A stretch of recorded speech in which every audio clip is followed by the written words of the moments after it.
మేము తెలుగుదేశం పార్టీ కానీ కూటమి పార్టీ కానీ బూత్ కమిటీలు ఏర్పాటు చేసుకుంటాం. అతను కూడా ఏర్పాటు చేసుకుంటాడు. కానీ ప్రతి బూత్ దగ్గర రౌడీలను ఏర్పాటు చేసి కండబలంతో వాళ్ళకి ఆయుధాలు ఇచ్చి బూతులు క్యాప్చర్ చేసి ఆ రోజున భయభ్రాంతులకు గురి చేసి సామాన్య జనం ఓట్లు వేయడానికి రానియకుండా అతనే ఈవీఎంలో నొక్కేసుకొని గెలవాలని చెప్పేసి ఒక పన్నాగం. అది 5.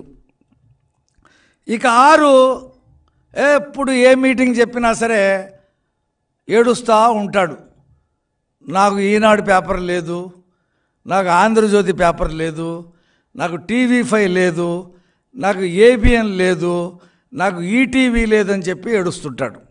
కానీ ఈయనకు ఉన్నాయి పేపర్లు.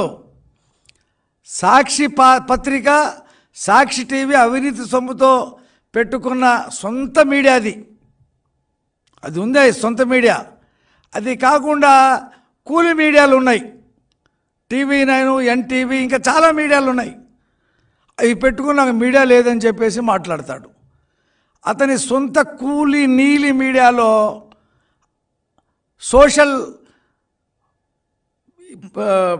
సోషల్ మీడియాలో తప్పుడు వార్తలు, అబద్ధాలు వండి వార్చి జనం మీదకి వదలటం, ఇది ఇతను చేసే పని. మీటింగ్లోకి వచ్చి నాకు మీడియా లేదంటాడు. అది 6.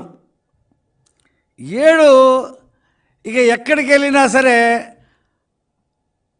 98.5 ఎన్నికల వాగ్దానాలు నెరవేర్చేశాను అంటాడు. ఈయన 750 హామీలు ఇచ్చాడు పాదయాత్రలో, అందులో 60 కూడా కంప్లీట్ చేయాల. మేము ఆ 750 ఎక్కడిచ్చాడు, ఏ ఊరిలో ఇచ్చాడు, ఎప్పుడు ఇచ్చాడో ఒక పుస్తకం వేసాం. మొత్తం పుస్తకం అంతా పబ్లిక్ డొమైన్లో పెట్టాం. దానికి జవాబు లేదు. ఆ మేనిఫెస్టో నాకు బైబిలు, నా ఖురాను, నాకు భగవద్గీత అంటాడు. పోనీ అందులో ఏమైనా చేసావా? సంపూర్ణ మద్యపాన నిషేధం, అది లేదు. సిపిఎస్ రద్దు, ఓపీఎస్ తెస్తా అన్నావు, అది చేసావా? అది లేదు. జాబ్ క్యాలెండర్ తెస్తా అన్నావు, అదేం చేసావా? అది లేదు.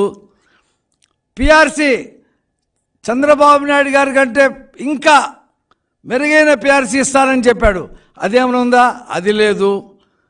ఇసుక పాలసీ నేను చాలా ప్రజలకి చాలా చక్కగా ఇస్తానని చెప్పేసి ఇసుక దోసుకుంటున్నాడు.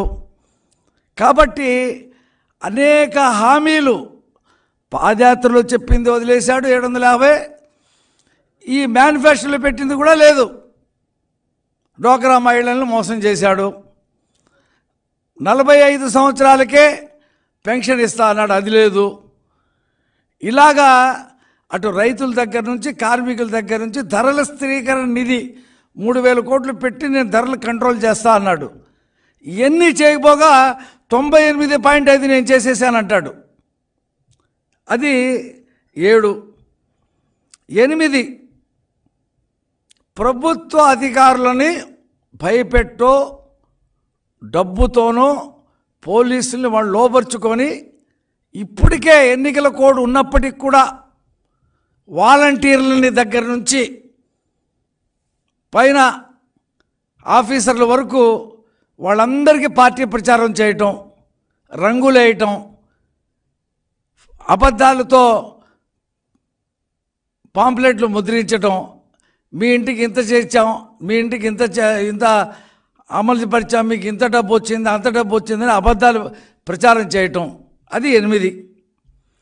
9 ఈయన సామాజిక న్యాయం గురించి మాట్లాడతాడు.